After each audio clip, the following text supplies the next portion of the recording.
à l'affiche. Ou pas. À l'affiche. Toi, t'es allé au ciné dernièrement ? Oui, j'y vais presque tous les jours. Mais si j'y vais pas, parfois je regarde de bons films à la télé. Ah oui, à la télé, c'est pas mal aussi. C'est pas mal aussi. Ouais. Mais en prévisionnement, c'est moins bien quand même. Oui, il vaut mieux l'avoir vu avant et replonger dedans quand on C'est ça, retourner au cinéma, le pied de retourner au cinéma. Voilà. Ou regarder un bon film télé, même les séries d'ailleurs. Oui, on peut parler de séries aussi. Bah oui, il y a du boulot là. Oui, c'est vrai. Mais en fait, si on veut parler de cinéma, c'est parce qu'on veut parler d'émotion. C'est ça. Et de vérité, de curiosité. Bref, on veut faire rêver, quoi. Oui, et continuer de rêver nous-mêmes. Bref, on vous parlera de films qui sont à l'affiche. Ou pas. Bonjour à vous, bonjour à tous, amis HDRiens, HDRiennes, d'ici, d'aujourd'hui, de demain. Ça, hier, Geneviève est en train de mettre un bazar pas possible. Vous entendez le coup du micro ? J'ai rien entendu. Parce qu'elle n'a pas grandi, figurez-vous, ce mois-ci. Non. Donc les bras se sont pas rallongés, quoi, c'est ça. Oui. Donc elle tire le micro à elle pour pouvoir parler, ce qui est une bonne idée. Je suis habituée à la radio, je suis désolée. Ça y est, on commence vraiment la rentrée cinéma, je trouve, parce qu'il y a beaucoup de films et le choix a été difficile. On le savait. Oui. Octobre, c'est plus chaud qu'en septembre. Alors là, on va commencer par Nino. Parce qu'on s'est dit que Nino, il y avait un côté qui n'avait pas été souvent exploré, c'était le point de vue de la déclaration. C'est ça. Qu'est-ce qu'on fait d'un diagnostic ? Comment on avale le diagnostic ? Et puis il faut rappeler que le film a eu le prix d'Ornano à Deauville, ce qui est toujours bon signe, parce que je n'ai pas vu beaucoup de prix d'Ornano qui ne soient pas de bonne qualité. Oui, puis qu'il n'y avait pas une belle vie derrière. Oui, c'est très bien. Donc franchement, Nino, c'est bien. Nino, Pauline Loquès, la réalisatrice. Et alors, une révélation, c'est Théodore Pellerin, qui est vraiment l'acteur. Qui est vraiment québécois. Il est très bon. Qui n'a pas un pet d'accent. Non, alors c'est drôle parce qu'il m'a dit non, c'est quand je fais un film français que je prends un accent. Ah oui, bah oui. Parce que lui, il est québécois, donc il prend l'accent français quand il est il joue avec l'accent anglais quand il joue, parce qu'il est aussi dans un film américain qui va sortir, qui est très, très impressionnant. Donc vraiment, rien que pour lui, aller découvrir Théodore Pellerin, c'est vraiment bien. Ouais. Et pour cette question-là, de qu'est-ce qu'on fait quand on a un diagnostic violent et comment ça infuse chez soi et comment on va le dire aux autres. Comment quel comportement on doit adopter, est-ce que le comportement des autres va changer dès la faux, etc. Ouais. Donc c'est très intéressant. Et donc c'est un petit peu aussi Cléo de 5 à 7. Je ne sais pas si vous vous rappelez ce film de Agnès Varda, j'allais dire Truffaut, où la jeune femme erre pendant un certain temps. Là, c'est un peu ça. Bon, je pense que nos auditeurs ne seront pas très nombreux à avoir vu Cléo de 5 à 7, mais c'est comme ça. Mais si vous avez... Voilà, par contre, vraiment, si vous avez un petit moment et puis Internet, n'hésitez pas à taper Cléo de 5 à 7, parce que là, pour le coup, c'est en effet aussi une petite perle nouvelle vague. Et on y viendra tout à l'heure. Ouais. Voilà. Allez, on écoute un petit bout de bande-annonce, s'il te plaît, Marianne. Vous avez bien passé des examens médicaux récemment ? Ouais, c'est pour de la fatigue. Puis on vous a prescrit des examens complémentaires pour une douleur persistante à la gorge, c'est bien ça ? C'est pas un... Vous êtes jeune, donc prioritaire. Vous pouvez commencer dès lundi.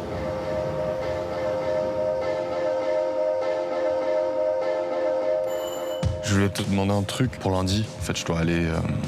Attends, bouge. C'est la meuf de mon taf, là, elle arrive, faut pas qu'elle me voie.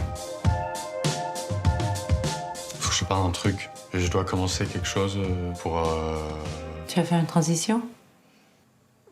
Non, c'est pas ça.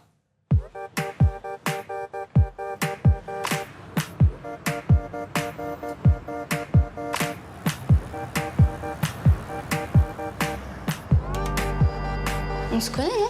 Si, on était au collège ensemble. Et c'est quoi là que tu parles ? De la neige. L'autre jour, je me demandais comment elle était morte. Il a compris qu'elle allait mourir, qu'elle a senti. Qu'est-ce que ça changerait ? T'aimes bien avoir un enfant ? J'aime bien, ouais. Attends, on arrête la fête, non ? On va pas faire comme si tout allait bien, là, c'est... On fait déjà tout ça.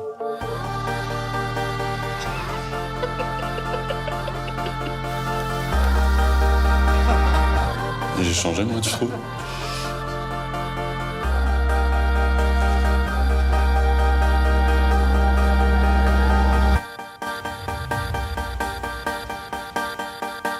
un film qui mérite vraiment que vous vous y arrêtiez, que vous entriez dans les salles de cinéma, que vous soyez ou non concerné par la maladie. En fait, on est tous à un moment ou à un autre concernés par cette maladie, que ce soit nous ou nos proches, nos amis. Et vraiment, ce regard est absolument charmant. On voulait également vous parler de la Palme d'Or de Cannes qui sort là maintenant et qui est une jolie petite perle absolument méritée. Elle a posé beaucoup de questions au niveau du jury de Cannes.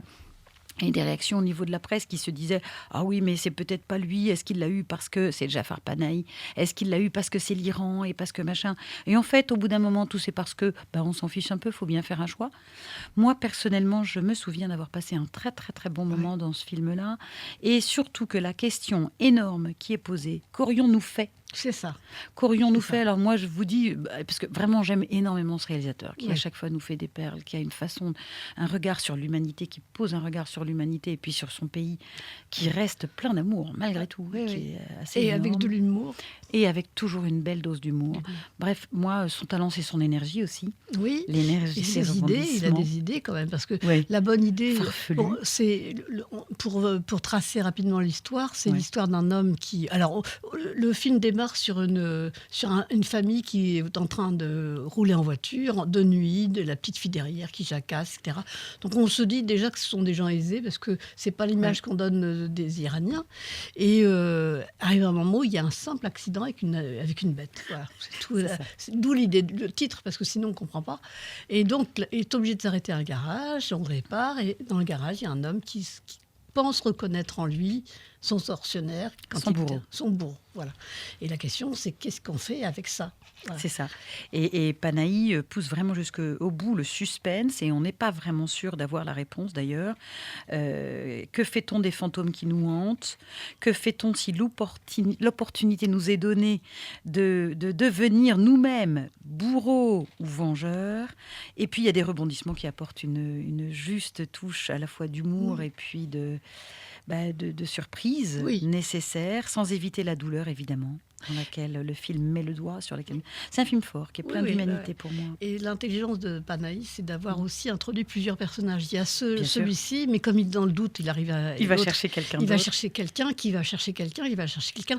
Et ça multiplie les points de vue. Ça nous permet de nous mettre dans la peau de l'un, de l'autre, de celui qui a envie de se venger, de celui qui hésite un peu, de celui qui a tourné la page. Enfin, bref, il crée des situations qui fait qu'on est forcément intéressé. Pourtant, c'est toujours très simple. C'est toujours très, très réaliste. Franchement, on pourrait dire qu'il ne se passe pas grand-chose finalement, à part ce sujet, qu'est-ce qui va arriver, quoi. Et puis c'est un simple accident. Oui, c'est ça. Et c'est très riche. Écoutez bien le clic-tip, parce que...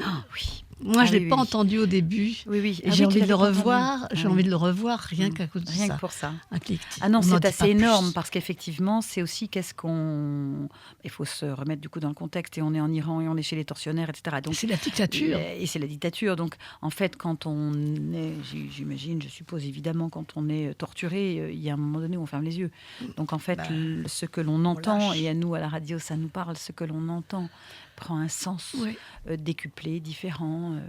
Donc ça, c'est vraiment fort dans le film. Et bon à savoir aussi, Panahi sortait d'un séjour en prison, et lui, jusque-là, il a fait des films sur la dictature, sur son gouvernement, sur le gouvernement iranien, et il a pensé à tous ces hommes qu'il a rencontrés, hommes et femmes qu'il a rencontrés en prison, et il a voulu leur témoigner son amour, quoi, son intérêt, tout ça. Et ça, c'est vraiment réussi. Carrément. On ne vous passe pas la bande-annonce parce qu'elle n'est pas en français et donc c'est pas la peine. Mais vraiment, ça me faisait penser énormément à ce film-là qui était Chronique de Téhéran. J'en avais parlé l'année dernière, je crois, d'Ali Asghari et d'Ali Reza Khatami. Et vraiment, là aussi, si vous avez l'occasion, en fait, c'est pour moi le même type d'humour parce que parfois ça confine à l'absurde. Oui, quand il lui met des doses pour l'endormir, l'autre lui dit « il n'en met pas trop, il pourrait mourir ». Alors que passe leur temps à chercher à le tuer, mais qui va le tuer, pas comme ça. Voilà, c'est exactement ça. Il y a plein de choses drôles. C'est touchant et c'est difficile. Mais voilà. On aime. du Moi, beau j'aime cinéma. les films iraniens. C'est toujours bien. Les Iraniens, c'est ils toujours sont simple et fort à la fois. Quoi. Avec des choses simples, ils nous émeuvent. Oui, complètement. Une culture étonnante. Donc, ça vaut le coup. Allez, on fait un saut. Et ça n'a rien à voir. C'était mieux demain. On a un ordre qui est en désordre, hein, mais c'est parce que, on avait envie. Est-ce qu'on commence par la bande-annonce? Comme ça, Oui. ça va reposer les oreilles des c'est pas non plus auditeurs. un film qui... Michel, je passe pour qui, moi, si tu sors comme ça? Merci, ma petite femme. J'aime pas la couture. Plus une femme est au foyer, pas au bureau. Tu te rends compte? Un lave-linge moderne. C'est formidable. On va pouvoir leur vendre. Ah, c'est hors de question. Qui rapporte de quoi sustenter toute la famille? Et où ça va? Tu pars pas à la chasse à l'ours tous les matins non plus? Non.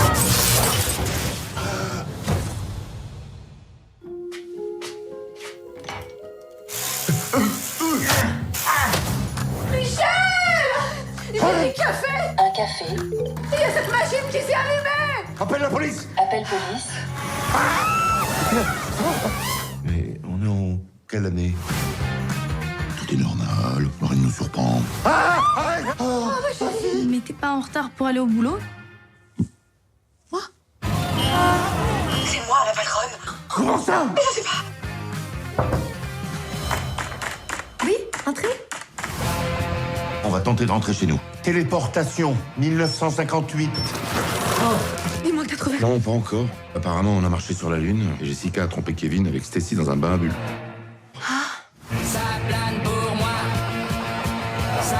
Et t'en change, je me sens libre. Je te reconnais pas. Je reconnais pas ma femme. Faut trouver comment rentrer, Elena. Ou je sens que ça va tourner au vinaigre. Oh là, ça va, prends un peu sur toi, hein. Michel, Oh, c'est une petite télé? c'est un téléphone du futur. Faut que je te laisse, j'ai un zoom. Qu'est-ce que c'est que ça? Comment tu veux que je sache?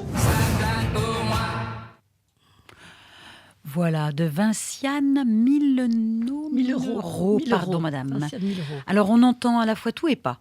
Faut quand même être honnête. Et tu as été coupé par la bande-annonce. Ce n'est pas moi qui t'ai censuré. Je tiens à le dire, parce que vous allez fantasmer que c'est moi qui l'ai censuré. Non, Pas du tout. Elle s'est auto-censurée. Et puis, bande-annonce envoyée par Marianne. Merci, Marianne. Très bien. En fait, en effet, c'est pas un film exceptionnel, Mais c'est un film- grandiose, mais C'est un c'est film sympa. charmant, ça vaut le coup, c'est mignon. Oui, ça aborde un sujet que moi, en tant que femme, je suis très contente que ce soit abordé, puisque le film nous renvoie dans les années 58, et je suis vraiment contente de ne pas avoir été adulte à cette cette moment-là. période-là. Voilà.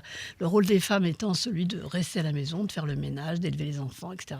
Alors après, le grand écart est un petit peu un grand C'est ça. écart. Bon, Voilà. voilà. Mais néanmoins, c'est charmant, vraiment, c'est charmant. Et moi, j'ai un vrai faible pour Silberstein, qui joue toujours super bien, Ouais. qui est toujours très fine, Oui, oui.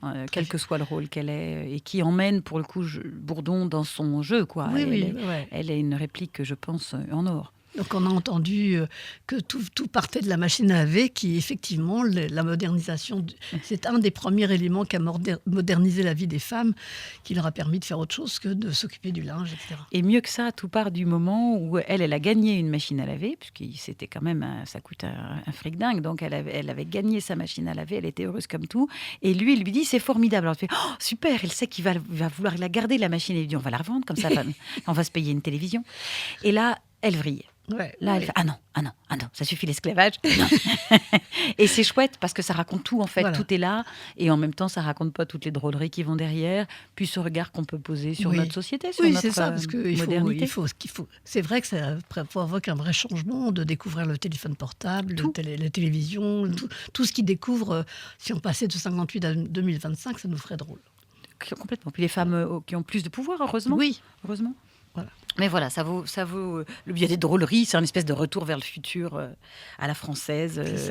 Voilà, charmant, ça vaut le coup. Allez, on passe au suivant quand même, parce que celui-ci, on va pas s'endormir dessus. Et on avait envie de vous parler d'un film très vite, parce que moi, j'ai été très touchée par la démarche de la réalisatrice. Mince, j'ai oublié son nom, elle est belge. Attends. TKT. Le film, c'est TKT, pour T'inquiète. le SMS qu'on reçoit, qu'on a tous reçu, qu'on a peut-être certains d'entre vous. Solange Sicurel, qu'on a envoyé pour dire « t'en fais pas, tout va bien, t'inquiète », et qui souvent veut dire autre chose en vérité. Et là, c'est ce que ça raconte. Et ce qu'il y a d'intéressant dans ce film-là que nous avions découvert à Gérardmer, et là l'équipe était venue, c'est vraiment pour ça que je vous parle de cette mémoire-là. Le film n'est pas exceptionnel, on n'a pas envie de s'étendre dessus. Néanmoins, il vaut le coup parce que tout d'un coup, le personnage qui est donc harcelé au lycée n'est pas le profil type de la harcelée. Et en fait, c'est bien ce que montre le film, c'est qu'on se laisse évidemment prendre, parce que ça pourrait arriver à n'importe qui. Même à celui qui est la star du lycée, tout d'un coup, ça pourrait basculer. Donc en ça, c'était vachement intéressant. Ce que propose aussi la réalisatrice et la distributrice de mémoire, c'est des rencontres en salle de classe. Oui, c'est ça. Et elles font aisément des liens pour que le film sorte du cinéma et aille rencontrer les publics pour parler du sujet. C'est ça. Et la démarche était tellement pleine d'humanité, de sincérité, que je trouve pour ça, il mérite qu'on lui fasse de la pub. Oui. Et puis c'est le dernier film de... Exact, oui. Cette comédienne belge. Émilie Dequesne, qui est décédée entre-temps. Et elle était très enthousiaste pour le faire, puisque elle-même est mère d'une jeune fille de 22 ans. Et elle est la mère de la jeune fille qui se fait agresser, harceler au lycée. C'est un film très, très, très, très honnête. C'est pas un film exceptionnel, et peut-être qu'on oubliera, mais il y a des chances. Mais il vaut le coup parce qu'il traite d'un sujet un petit peu différemment. Alors évidemment, vous allez me dire, pour tous ceux qui ont vu Adolescence sur la plateforme, évidemment, c'est pas comparable. Adolescence pète la baraque et puis on s'en souvient et on s'en souviendra longtemps. Mais c'est pas le même regard. Non. On est par le biais de la jeune fille et qui n'est pas n'importe quelle jeune fille. Donc c'est vraiment intéressant. Oui, c'est intéressant. Voilà. Ouais, ça vaut le coup. Ça vaut vraiment le coup. Maintenant, on reste un petit peu dans la jeunesse, mais un petit peu plus vieille quand même. Météore. Alors. Météore, je viens de le voir et j'étais étonnée. C'est un sujet intéressant. Il est étonnant, il est rigolo ce film. Enfin, rigolo. Non, c'est pas rigolo. Pas rigolo. Non, c'est vraiment pas rigolo, mais néanmoins, moi je dis rigolo parce qu'en fait c'est drôle. Je l'ai vu en même temps que ma fille qui a 28 ans et donc qui a l'âge un peu des protagonistes qui ont une trentaine d'années. Et on ne vit pas, évidemment, on ne vit pas les choses de la même manière. Et donc, Météore, qu'est-ce que j'en ai retenu, moi, juste au lendemain l'important, c'est le temps qu'il nous reste. Ça, c'est vraiment la phrase qui m'a marquée. Pardon, on a oublié de vous préciser, c'est de Hubert Charuel. Oui, le petit paysan. Ouais, voilà. On dirait que l'important, c'est aussi les relations que nous avons et que nous entretenons les uns avec les autres. C'est ce que dit le film, c'est ce que moi j'en ai ressorti. Que l'important, c'est de savoir prendre soin de soi et comment prendre soin de soi. C'est le comment aussi qui prend corps. Le film évoque l'amitié, et l'amitié qui confine même à de la fraternité.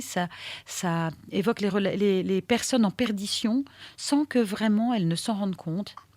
Quoi qu'il en soit, il nous emmène dans un univers jeune, vivant, un peu paumé. Avec Météore, on est dans le Grand Est, mais on pourrait se retrouver n'importe où dans la France, mais profonde. On est surtout avec des jeunes qui ne se sont pas penchés sur un avenir possible. On est surtout avec des jeunes qui ne savent pas ce qu'ils valent, alors que l'important, c'est le temps qu'il nous reste. C'est le récit qui est saisissant, les personnages et leurs interprètes, ils sont très beaux. Ouais. Ils sont très beaux. Ils sont les très beaux tous les trois, ils sont touchants. Mon seul bémol personnel, ce sera l'image. Et puis après, c'est pas un film qui... Non, pas toi ? Bah non. Bon, d'accord. Moi, je trouve que l'image est faible. Mais je ne suis pas aussi pertinente dans ce domaine-là. Non, mais c'est pas ça. C'est une question de goût, d'affinité. Je trouve que voilà, l'image est faiblarde et que c'est dommage. Ouais. Moi, j'ai un sujet auquel tu n'as pas abordé, c'est l'addiction. Ça parle de l'addiction à l'alcool et l'addiction à l'amitié. C'est-à-dire qu'ils ne peuvent plus rien faire l'un sans l'autre. Et ça peut être un risque aussi, finalement. Ça peut confiner la toxicité. Voilà, et ça peut devenir dangereux. Et donc, c'est intéressant ce parallèle entre l'addiction à l'alcool et l'addiction à l'amitié. Moi, j'ai trouvé ça très, très bien vu. Et on les voit, alors là c'est une petite lumière qui est quand même intéressante et puis une mise en abîme que je trouve dans le récit, évidemment qui fait écho au personnage et à cette situation-là. On les voit rentrer dans un travail qu'il n'est pas autorisé de nommer. On ne sait pas ce qu'ils font. On sait que ça touche probablement au nucléaire, aux déchets nucléaires. On ne sait pas trop ce qui se passe, on ne sait pas trop ce qu'ils font. Et là, on touche une réalité. Dans le Grand Est, c'est les déchets nucléaires qui sont ensevelis sous terre et sous terre et sous terre. et qui, du coup, expose à énormément de questions et, comment dire, mince, je ne trouve pas mon mot. Toutes les terres agricoles autour sont réquisitionnées, alors c'est pas dit dans le film, ça c'est moi qui ajoute ce regard-là, sont réquisitionnées et fermées. Même autour de certains champs, comment dire, de rails SNCF, donc de chemin de fer, les routes sont fermées. Enfin bref, c'est très intriguant. Et on voit à travers ce travail, parce que du coup, le réel n'insiste pas dessus, mais à travers ce travail, on voit bien la toxicité du non-dit, d'une relation qui se glisse comme ça, insidieusement. On sait que c'est dangereux, mais on ne mettra pas de mots dessus. On n'a pas le droit d'en parler. Voilà, je trouvais que ça intriguant et délicat, en fait. Très délicat dans le récit. Et on a parlé des acteurs en disant que c'était bon, ce serait bien de les citer quand même. Donc il y a Paul Kircher qui commence à être bien connu. Ça y est, on le repère. Idir Azulgli, qu'on connaît moins, mais qui vaut vraiment le coup, parce que moi, c'est lui qui m'a le plus intéressé dans le trio. Et puis, Salif Cissé, qui est toujours formidable à chaque fois. Et c'est drôle parce que c'est une association qui rappelle l'équipe de France de 1998, Black Bomber. Et ça marche vraiment, quoi. Oui. Donc c'était intéressant. Le choix des comédiens était intéressant aussi. Oui, tout à fait. Et je pense quand même que selon l'âge que nous avons, on ne le regarde pas de la même manière. Et encore une fois, je vous dis, ma fille, 28 ans, a été vraiment bouleversée. Elle m'a dit, il faut que tu ailles voir ce film. Donc j'ai suivi son conseil, mais je ne regrette pas. On écoute la bande-annonce. Oui. Merci Marianne. L'alcool vous est au-dessus. Donc avec le cannabis, le permis, c'est au revoir. Quoi ? Autre chose. Arrête. Une personne vous accuse du vol de son chat. Mec, qu'est-ce que tu fais ? Il est extrêmement moche. Impossible qu'il me ressemble, c'est impossible que c'est moi. Il y a un collet GPS en dessous les... Jette-le par la fenêtre. Attention là. T'as encore des poils là, regarde sur ton blouson. Je me suis coupé les cheveux, on a les mêmes cheveux. Je suis blanc vénitien. Vous comprenez la gravité des faits ? Vous pouvez partir en détention là, aujourd'hui, maintenant. Mais non, moi non, je vais pas en prison. Mon piquet, tu veux que je te sers un verre de Sky ? Viens. Arrête, stop. Vous avez des hobbies ? Oh, moi j'aime les animaux. On va partir à La Réunion s'occuper des chiens dans un chenil. On a besoin d'un contrat de travail. Tu penses que tu pourrais nous prendre avec toi sur les chantiers ? D'analyse toxicologique propre, d'accord ? Vous avez 6 mois pour faire vos preuves. Bienvenue, Agence nationale de gestion des déchets radioactifs. On prend pas de radiation là. Ça craint rien. On a ça de La Réunion. Les gars, venez. Dan, arrête. Je vais glisser. Arrête, toi. Tu vaux rien dans la tête des gens. Tu vaux rien. Tu vaux zéro. Je veux plus. J'y arrive plus. C'est tout. Faut que tu t'engages à plus faire travailler Daniel. Tu crois que ça va aider Daniel, ça ? Ce qui va l'aider, c'est qu'on se barre d'ici. Vous allez jamais vous barrer d'ici, tu le sais très bien. T'es jaloux de nous, en fait. Moi, je suis jaloux de vous, moi. Ouais. Je suis jaloux de vos chiens pourris et de vos poissons, c'est super. Ça y est. Un film vraiment touchant, charmant, qui vaut le détour. Et puis, il peut marquer les esprits. On peut s'en souvenir longtemps derrière. Petit grand écart, parce qu'on change de région, on change de patte, et on est chez Sylvain Chomet. Alors certains se souviendront des triplettes de Belleville. D'autres ne l'auront pas vu. Si vous ne l'avez pas vu, allez récupérer votre déficit cinématographique, parce que vraiment c'est drôlissime. C'est une patte chouette, au possible, vivante, dynamique. Voilà, ça vaut vraiment le coup. Donc on est dans du dessin animé, avec un dessin... C'est idiot ce que je vais dire, spécifique, particulier. Je dis que c'est idiot parce que tout le monde a sa patte, évidemment. Enfin, tous les réalisateurs ont leur patte. Mais on est vraiment dans un dessin que je trouve très touchant, personnellement. Et là, il a eu envie de nous raconter l'histoire de Pagnol. Donc, c'est Marcel et Monsieur Pagnol. Petit détail qui n'en est pas un, c'est un film qui a été soutenu par la région Normandie et qui s'est travaillé en grande partie en Normandie aussi, dans les studios qui ont été créés en Normandie. Et donc, que dire, il dure 1h30, il n'est pas long. Il passe très vite. Très bien. On y pleure peu cher. Je ne sais pas si tu as pleuré, toi, un peu. Non, je n'ai pas pleuré. Moi, je suis grande. Moi, j'ai pleuré. Et puis, on s'y délecte de cinéma aussi. Oui. Et on apprend des choses, on apprend plein de choses. Bien sûr, c'est ça, exactement. Ouais. C'est un vrai régal pour moi, pour les yeux en tous les cas. Pour les yeux. Le plaisir des enchaînements, des astuces de montage aussi, qui nous plongent dans un lien ou dans un autre mouvement perpétuel qui prend tout son sens. J'ai trouvé ça assez génial, ça m'a vraiment emporté. La vie de Monsieur Pagnol, qui a probablement su garder son âme d'enfant et qui se déroule sous nos yeux, personnellement, moi, ça m'a enchantée. J'ai bien été embarquée par le procédé. Alors, je reste sceptique sur la toute fin parce que finalement, il a changé de sujet. Et je trouve ça dommage. Je me dis, mince, c'est bête. En fait, il aurait pu rester... voilà, je vous en dis pas plus. Mais c'est que les quelques dernières minutes, c'est une goutte d'eau pour une belle source, puisqu'il s'agit de Pagnol. Et un très beau film que j'ai trouvé vraiment émouvant. J'insiste sur le j'ai trouvé. La poésie des cigales et nous m'emporte quoi qu'il arrive. Et puis, quoi qu'il arrive aussi, vive le cinéma. C'est beau de parler de cinéma. Ouais. Et moi, j'ajouterais, la bonne idée du film, c'est de faire revivre Marcel enfant. C'est-à-dire que c'est le Marcel enfant qui se regarde vieux. Il a 60 ans. C'est cette fameuse question qu'on pose souvent. Qu'est-ce que tu dirais à toi, enfant ? Voilà. Mais ce qui est intéressant, c'est que Pagnol, c'est aussi le cinéaste de l'enfance. Il raconte la maison de la gloire de mon père.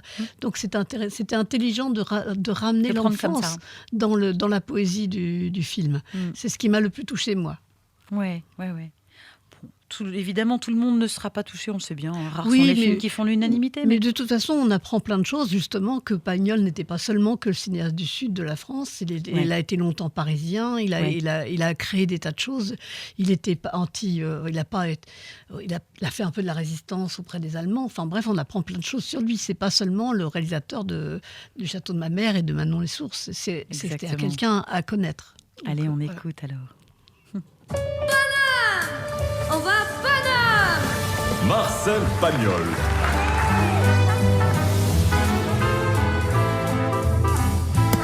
J'ai le point. Pas si vite. Pagnol, sors ton décimètre. Oh! Grâce à la caméra, je pourrais voir couler une larme. Tu veux que je pleure? Moteur?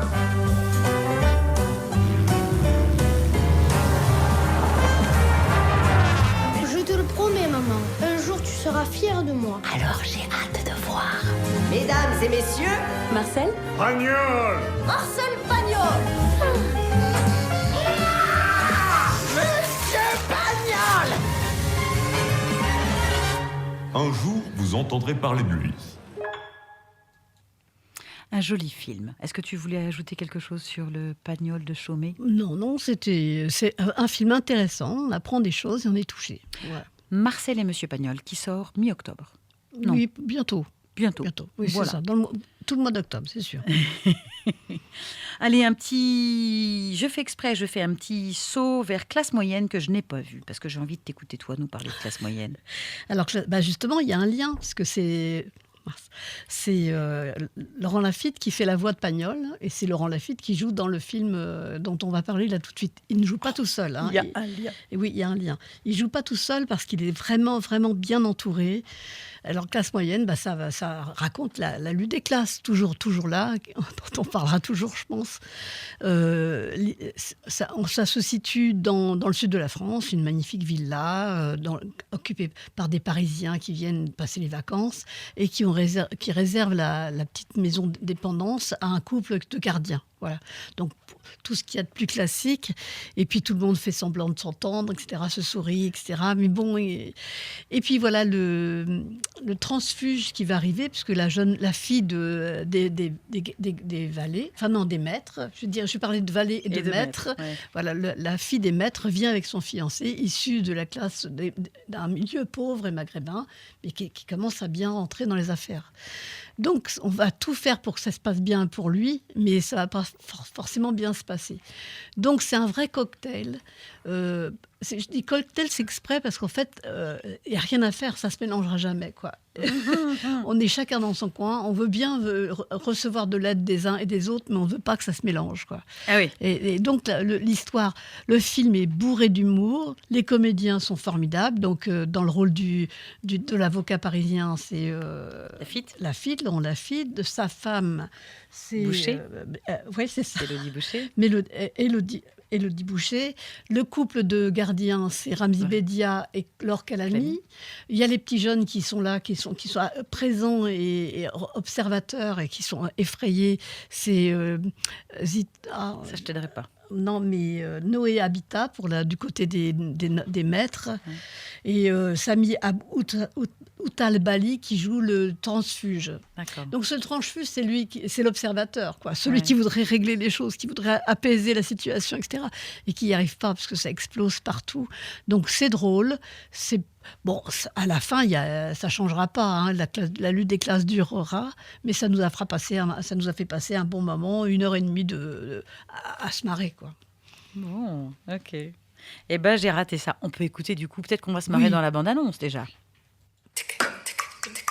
Ah, Philippe, installez-vous, faites comme chez vous. Ah, c'est marrant que vous disiez ça parce que justement, il se trouve que cette maison est à moi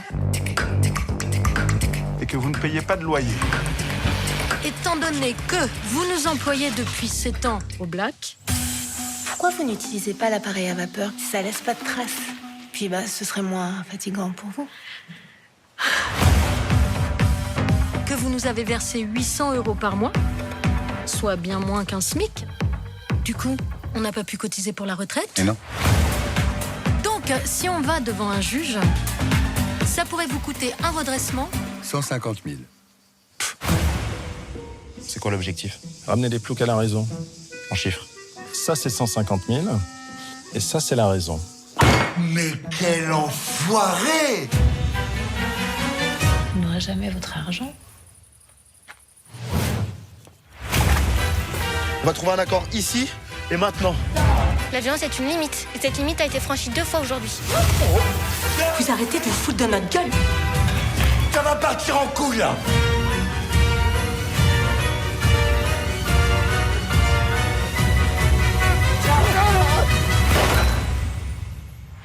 Donc, vous croyez que vous pouvez nous congédier comme ça, comme des boniches? On vous a simplement demandé de faire votre travail. Après, si vous n'aviez pas envie d'être gardien, fallait y penser plus tôt. Vous avez qu'à traverser la rue pour trouver du travail, en fait, c'est ça? C'est ça, peut-être. Alors, Laurent Laffitte est parfait en avocat parisien dédaigneux. Élodie Boucher, idéale en gentil Sainte-Nitouche. Ramzy Bedia, qui fait péter les plombs tout le temps. Enfin, c'est lui, quoi. C'est comme d'habitude, qui pousse le bouchon loin. Et puis Laure Calamy qui rejoue la manipulatrice, un peu comme dans le film Un ours dans le Jura de Franck Dubosc. Donc ils sont dans leurs éléments tous et ça fonctionne. Voilà. Après, ça restera pas forcément dans les mémoires, mais bon, voilà. Arco, un dessin animé que je vous encourage à aller voir et qui lui sortira fin octobre. Et donc ce sera pour les vacances de la Toussaint. Arco, c'est de Hugo Bienvenu. C'est un film d'1h30. Donc les petits, ça passera pas. Mais à partir de 7 ans, à mon avis, ça peut fonctionner quand même. L'année dernière, nous avions l'eau. Et cette année, je ne sais pas si vous vous souvenez du petit chat lituanien Flo. Et cette année, c'est le feu qui préoccupe, le chat se sortait comme il le pouvait d'une énième inondation, et cette année ce sont les incendies auxquels Arco, jeune garçon qui a aussi besoin d'eau, doit faire face.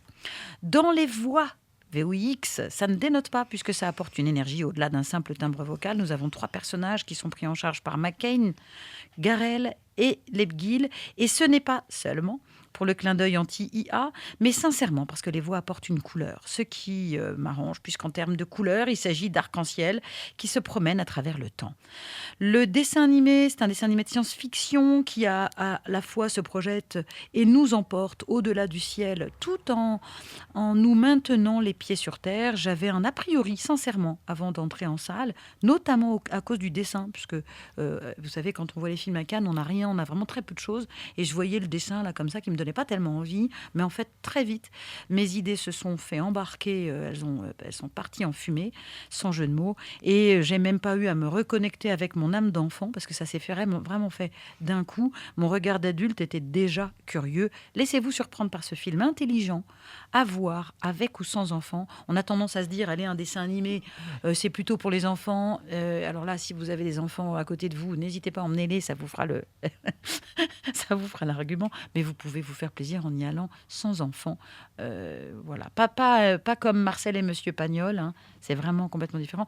On est plongé dans l'écologie et en même temps dans nos rêves. Et pour toi, c'est 7 ans, pas 6. Pour moi, c'est plutôt 7. Je peux me tromper. C'est conseillé à partir de 6. Tu vois, je peux me tromper. Non, hein. je sais pas. Je peux me tromper, mais 1h30. Et ça embarque, mais quand même. Et en même temps, je te dis ça, j'ai 53 ans, j'ai plus d'enfants de cet âge-là depuis longtemps. Enfin voilà, évidemment que ça bouge. 8 ans. Ah, tu vois, ils mettent 8. Ouais, donc j'ai pas tout à fait tort. Non, t'as complètement raison. Mais on peut le dire. Non, mais elle me cherche, hein, la Geneviève. Non, c'est parce que j'ai des petits-enfants, imagine-toi, que j'aurais bien aimé avoir eu un prétexte pour les emmener. Voir ça, parce qu'ils vont venir, le film sort pour les vacances, donc forcément on y pense. Mais bon, je préfère ne pas les emmener si c'est pas fait pour eux. Ils vont s'ennuyer, autant ils vont pas attendre. Comprendre, ça va être trop long. Oui. Voilà. Alors qu'en fait, il y a tellement de choses, c'est tellement riche, c'est dommage de passer à côté. Puis il y a d'autres choses. Oui, il y a d'autres choses, et il vaut mieux le garder sous le coude et dans 2-3 ans leur montrer. C'est ça. Quoi. Parce qu'il vaut le coup d'être vu, vraiment. Comme Flo d'ailleurs, hein. C'est des films qui marquent une époque. Flo était plus facile. Exactement. Plus abordable, plus jeune. Complètement. Et d'ailleurs, les personnages n'ont pas le même âge. Flo, c'est justement les animaux, donc accessible à tout le monde. On compare, hein, on ne peut pas s'en empêcher, mais là, les personnages sont en école, et donc c'est déjà même limite presque prêt à aller au collège. Donc c'est pas les mêmes non plus. Non, c'est ça. Voilà. C'est pour ça que c'est important de le dire. Moi qui t'aimais, dans le cinéma. Toi qui m'aimais. Bon, alors là, on est en... T'as entendu Il y avait quand même un... Non, mais attends. On va réussir à vous la faire en chantant. Allez, je fais mon La version parapluie de Cherbourg. Donc, moi, de toute façon, on est obligé de chanter. Ça raconte l'histoire entre Yves Montand et Simone Signoret. Donc, c'est vraiment le biopic, mais... Contrairement à Chaumet, il a choisi de le faire. Diane Curie a choisi de l'incarner, de le faire incarner. Mais elle sait très bien que ça ne peut pas vraiment marcher parce que il faut quand même avoir la gueule de Simone Signoret et puis la voix et la stature. Et la stature de Yves Montand, son côté flamboyant, etc. Je dirais que donc dès le début, on voit les comédiens se préparer. Donc on sait que ce n'est pas, c'est une suggestion. On suggère la vie, mais ce n'est pas le biopic vrai. Merci de me dire ça parce que déjà moi c'est ce qui m'empêchait d'y aller. Voilà. Donc dès qu'on voit Roch Dizem, il a beau être un super acteur, il n'est pas Yves Montand du tout. Sûr. Alors, de temps en temps, d'ailleurs, ça nous fait drôle parce qu'il essaye de prendre sa voix, de prendre ce truc. Il y arrive, mais on n'arrive pas à décrocher Roch Dizem. Donc, ce n'est pas une incarnation, mais une suggestion. Et on peut le voir comme une histoire d'amour entre un couple. Et la phrase de Diane Curie, c'est très bien. Elle dit « Elle l'aimait plus que tout et lui, il l'aimait plus que toutes les autres. » Donc, alors, ce qui est intéressant, c'est son caractère. C'est de développer le caractère. On sent que c'est plutôt Simone Signoret qui l'a intéressée. Sans doute que Diane Curie, c'est une femme aussi, donc elle s'est plus intéressée à elle, à ce personnage qui ne veut pas être considéré comme victime, et donc qui gobe toutes les infidélités d'Yves Montand, mais Yves Montand qui revient toujours. Pour ça, pour moi, j'aurais envie de dire, ils sont toujours là, tous les deux, jusqu'au bout. Elle était assez magnifique. Oui, et intéressante tous les deux, intéressante. Et alors bon, on pourra lui reprocher de se laisser dégrader, d'avoir bu, fumé. Enfin, elle s'est laissée grossir, contrairement à ce qu'on demande aux comédiennes de l'époque. Elle a refusé ça. Donc chacun appréciera sa valeur. Exactement. Là non plus, on ne pourra pas passer la bande-annonce parce que sinon on va se priver de nouvelles vagues et que je voulais vraiment qu'on parle de nouvelles vagues pour finir parce que nous, on aime le cinéma. D'ailleurs, en fait, vous vous en êtes pas trop rendu compte pendant cette émission d'aujourd'hui. Nouvelle vague, on va même commencer par la bande-annonce, si tu veux bien, Maria.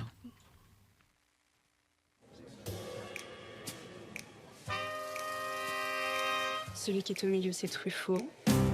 À sa gauche, bien sûr, le Chabrol. Et celui avec les lunettes noires, c'est Jean-Luc Godard. C'est lui le vrai génie. Du moins, c'est ce qu'il te dira. Moi, je suis prêt à réaliser. Maintenant. Aujourd'hui, tout le monde adore la nouvelle vague.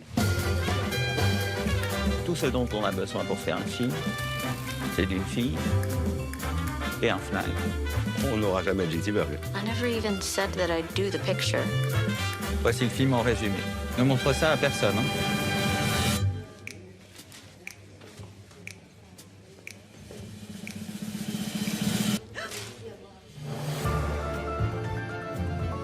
Allez, entrons dans l'histoire du cinéma. Oh. Moteur, Raoul. Moteur, Raoul. Moteur, Raoul. Moteur, Raoul. Moteur. En 2 semaines, on a eu 8 demi-journées de travail. D'ailleurs, je pourrais très bien vous laisser tomber, vous et votre film. Vous commencez à comprendre. À demain. Chaque film est constitué de 5 films différents. Le film qu'on écrit, le film dont on distribue les rôles, le film qu'on tourne, le film qu'on monte et le film qu'on sort. Ne ralentis pas jusqu'à ce que tu n'aies plus de tout. S'ils veulent la nouvelle vague, donnons-leur un raz-de-marée. Et il oublie qu'il y a derrière encore un autre film, le film que les spectateurs reçoivent. Et c'est pas pour ça que c'est le 7e art. Richard Linklater, je ne sais pas comment on dit le nom du réalisateur, qui nous propose de faire une véritable mise en abîme, puisqu'en fait, même dans le phrasé des acteurs, alors j'ôte évidemment les personnages principaux où on reconnaît le phrasé de Godard, etc. D'accord ? Mais dans les phrasés de présentation, lui c'est un tel, c'est déjà le style de la nouvelle vague. C'est étrangement pas du tout le parler du commun, mais il y avait une volonté, pour ceux qui ne savent pas, de se détacher du cinéma à la papa et donc de décrocher complètement, d'abord de sortir la caméra, de faire sans forcément avoir les autorisations et d'essayer le plus possible de raconter des histoires avec les moyens de l'image, quoi. Oui. Ouais. Et il ne s'agissait pas de jouer la comédie, justement, il fallait se détacher de ça aussi. Être réaliste, plus réaliste. Le plus possible, quitte à ce que le jeu du comédien soit, absorbé, enfin, et presque déshumanisé. J'exagère, mais vous voyez ce que je veux dire ? Vraiment comme si on enlevait un peu d'âme. Et donc, c'est un phrasé qui est absolument... qui n'existe pas. À la Léo, on pourrait dire que Léo, il avait été pris parce que c'était le plus mauvais. Et il rapporte quelque chose de génial. Il apporte quelque chose de fabuleux. Voilà, c'était ma petite aparté cinématographique. Mais si vous n'êtes pas dedans... Oui, tu voulais dire... Moi, j'ai une autre aparté. C'est que ça fait 3 films dont on parle. Oui. La bio de Marcel Pagnol, la bio de Signoret-Montand. Là, c'est pas une bio, mais en attendant, on retrouve, ils se sont vraiment donné du mal pour retrouver des comédiens qui ressemble énormément à Truffaut. C'est un vrai plaisir de revoir Truffaut, Corneau, et puis l'acte Belmondo. Enfin bref. Belmondo moins quand même, mais peu importe. Mais celui Guillaume, alors un coup de chapeau. Tout à l'heure, on parlait un coup de chapeau à Guillaume Marbeck qui joue justement Belmondo. Non. Pardon, je me trompe. Qui joue Godard. Qui joue Godard. Voilà. Ah oui, qui était très très bon. Excellent, quoi. On le connaît pas du tout. Et Zoé Deutsch. Oui. Alors oui, ça c'est très très bien aussi. Elle est délicieuse. Non, mais c'est vrai que c'est très très bon. Alors, on aime le cinéma, nous on a un plaisir, ça n'arrête pas, quoi. C'est sans arrêt. D'accord. Mais on n'aime pas le cinéma, on découvre quelque chose et on peut pas ne pas aimer, je crois. Parce que le film, il raconte comment on fait un film et comment le type... Donc j'ai fait exprès, j'essaye de me mettre vraiment à la peau de quelqu'un qui n'y connaît rien et qui s'en fiche. Et en fait, Godard, c'était un peu un sale type, hein. Il n'était pas toujours aimable. Non, mais c'était un peu un sale type. Et donc, il avait une façon de procéder, de piquer de l'argent dans la caisse, etc. Ça peut raconter aux gens, quoi. C'est une autre façon de voir les choses et de les vivre et de se dire, bon, je suis un raté, je vais pas me laisser faire. Vous allez voir si je suis un raté. Et c'est drôle. Oui, c'est bien. C'est bien ça. C'est pas bête d'avoir choisi ce film. Oui, non, c'est vraiment bien. Et d'avoir vraiment choisi ce film-là. Quoi, et il est en noir et blanc aussi, le choix de rester dans l'époque. Vraiment, vraiment bien. Non, vraiment chouette. Voilà, vraiment... Bon, encore une fois, vous aimez le cinéma, mais vous allez prendre un petit coup d'intraveineuse, quoi. C'est un petit coup de shoot. Je pense quand même que les personnes qui ont connu les débuts de la nouvelle vague vont prendre beaucoup plus de plaisir. Mais je pense que les jeunes qui ne connaissent pas peuvent aimer aussi pour découvrir comment on fait un film, quoi, déjà. Hein. Alors moi, j'ai eu aussi 2-3 jeunes cinéphiles de Cannes qui, en sortant, disaient « mais ça donne envie d'aller voir le film, ça donne envie d'aller voir ceci, cela, et de découvrir qui c'était et tout. » Voilà. Parce que le film, au fond, il ne faut pas l'oublier, on ne l'a pas cité, mais c'est à bout de souffle. À bout de souffle. C'est à bout de souffle. Bon, déjà, ce film-là, il était vraiment passionnant. Et donc, voir se fabriquer, c'est jubilatoire pour ceux qui l'ont vu. Donc, peut-être qu'il faut essayer de trouver à bout de souffle avant que Nouvelle Vague sorte, pour prendre du plaisir. Et je suis sûre que vous allez pouvoir le trouver, parce qu'à mon avis, il doit être sorti sur les plateformes. Donc, conseil, regardez à bout de souffle avant la sortie du film qui sort au mois d'octobre. Voilà. Merci à vous. Il sort là dans quelques jours. Hein. Ouais. Merci à vous. Merci Geneviève. Encore un mot à ajouter ? Allez au cinéma. Merci Marianne. J'adore parce qu'en plus, quand on a les yeux de Marianne qui dit « Ah ouais, ça donne envie et tout. » Ça donne envie de parler encore plus du cinéma. Moi, je ne les vois pas, mais je vois sa tête qu'elle secoue. Donc tout va bien. Vous l'aurez compris, amis auditeurs, ne boudez pas votre plaisir. Allez-y, allez en salle. Ça fait tellement du bien. Quand il fait chaud dehors, il fait froid dans les salles. Quand il fait froid dehors, il fait chaud dans les salles. Et puis dehors, après, vous allez discuter avec les publics, les gens de la salle et tout. C'est génial, ça fait du bien. Allez au cinéma. Voilà. Bonne journée à tous et à très vite. Merci. Au revoir. À l'affiche. Ou pas. À l'affiche. Toi, t'es allé au ciné dernièrement ? Oui, j'y vais presque tous les jours. Mais si j'y vais pas, parfois je regarde de bons films à la télé. Ah oui, à la télé, c'est pas mal aussi. C'est pas mal aussi. Ouais. Mais en prévisionnement, c'est moins bien quand même. Oui, il vaut mieux l'avoir vu avant et replonger dedans quand on. C'est ça, retourner au cinéma, le pied de retourner au cinéma. Voilà. Ou regarder un bon film télé, même les séries d'ailleurs. On peut parler de séries aussi. Ah oui, il y a du boulot là. Oui, c'est vrai. Mais en fait, si on veut parler de cinéma, c'est parce qu'on veut parler d'émotion. C'est ça. Et de vérité, de curiosité. Bref, on veut faire rêver, quoi. Oui, et continuer de rêver nous-mêmes. Bref, on vous parlera de films qui sont à l'affiche